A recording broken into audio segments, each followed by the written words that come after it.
And welcome back, YouTube. Thank you for tuning in. I appreciate that, as always. Today I would like to talk to you about Spec Ops: The Line.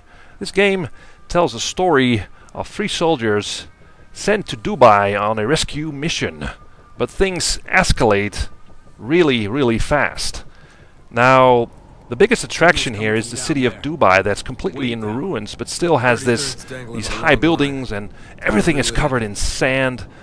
But unfortunately, most of it is window dressing, because this is a very linear third-person cover-based shooter. But it's undeniably a beautiful-looking game. Now, things start off as you'd expect in these sort of games. So you get a bunch of pretty generic soldiers barking all kinds of orders and joking around. But things get really interesting when the mission falls apart, and so do the main characters. So you see them sort of disintegrating. They start arguing, and they will question each other's actions. So that's really interesting. I haven't seen that before in any game. What the fuck happened to us, man? Nothing. We're fucking soldiers. Oh, I see. My mistake. Now, the overall story, as it unfolds, is intriguing, but also overcomplicated and confusing. Because most of the time I just had no idea what was going on with all these different factions are fighting each other. People get introduced but are mostly killed off instantly, so it's very hard to care for any of them.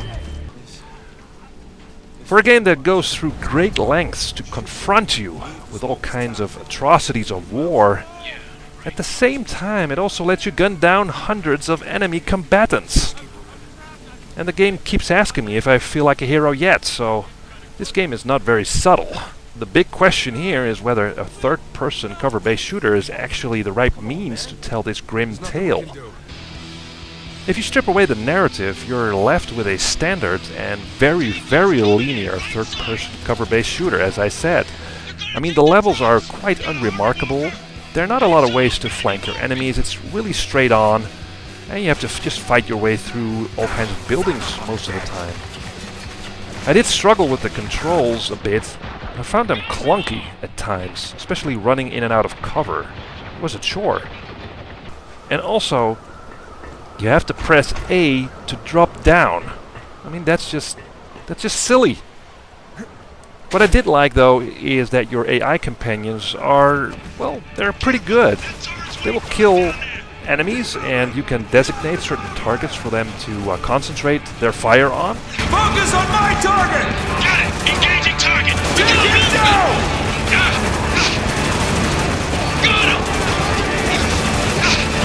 Running low! Focus your fire!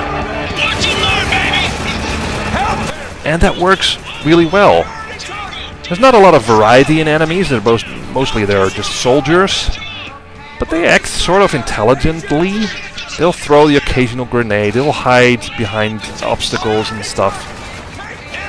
Also, the action is enhanced with the use of some great rock tracks, so things get pumping real fast, so I really like that.